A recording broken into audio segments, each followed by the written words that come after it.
ఇక మాజీ మంత్రి కేటీఆర్ పై కాంగ్రెస్ ఎమ్మెల్సీ బల్మూరి వెంకట సంచలన కామెంట్ చేశారు. ఫార్ములా ఈ రేస్ కేసులో అరెస్టు భయంతో కేటీఆర్ విదేశాలకు పారిపోయే అవకాశం ఉందన్నారు. వెంటనే ఆయన పాస్పోర్ట్ సీజ్ చేయాలన్నారు. కేటీఆర్ తప్పు చేయకపోతే ఆయనకు లీగల్ టీం ఎందుకని బల్మూరి వెంకట్ ప్రశ్నించారు. తప్పు చేయనప్పుడు విచారణకు ఎందుకు రావట్లేదన్నారు బల్మూరి. హెచ్ఎండీఏకు చెందిన 55 కోట్ల ప్రభుత్వ ఆస్తిని కేటీఆర్ దోచుకున్నారు. 55 కోట్ల బీఆర్ఎస్ నేతలకు చిన్నవి కావచ్చు, ప్రజల సొమ్ము దోచుకుంటే వదిలే ప్రసక్తే లేదన్నారు.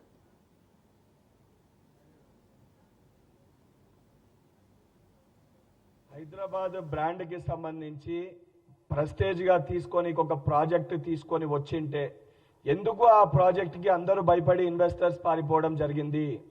ఇన్వెస్టర్స్ పారిపోయినాక కూడా ఇమ్మీడియట్ గా లేదు తీసుకురావాలని చెప్పని ఏ లోపాయిక ఒప్పందాలు లేకపోతే ఈ బాండ్స్ కానీ ఇవన్నీ విషయాలు ఈరోజు ఏవైతే బయటికి వస్తున్నాయో లోపాయిక ఒప్పందాలు జరగకపోయింటే అంత ఇమీడియట్ గా క్యాబినెట్ లో పెట్టకుండా ఎక్కడ డిస్కస్ చేయకుండా ఎందుకు ఈ రకమైన ప్రొసీజర్ ని వారు ఫాలో అయినరు.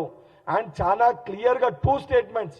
మొదట కేటీఆర్ గారు మొత్తం నేనే చేసిన, నేనే అరవింద్ కుమార్ కి ఆదేశించిన, మంత్రిగా నాదే అంత బాధ్యత అని చెప్పి ప్రెస్ ద్వారా మీడియా ముఖంగా మాట్లాడడం జరిగింది.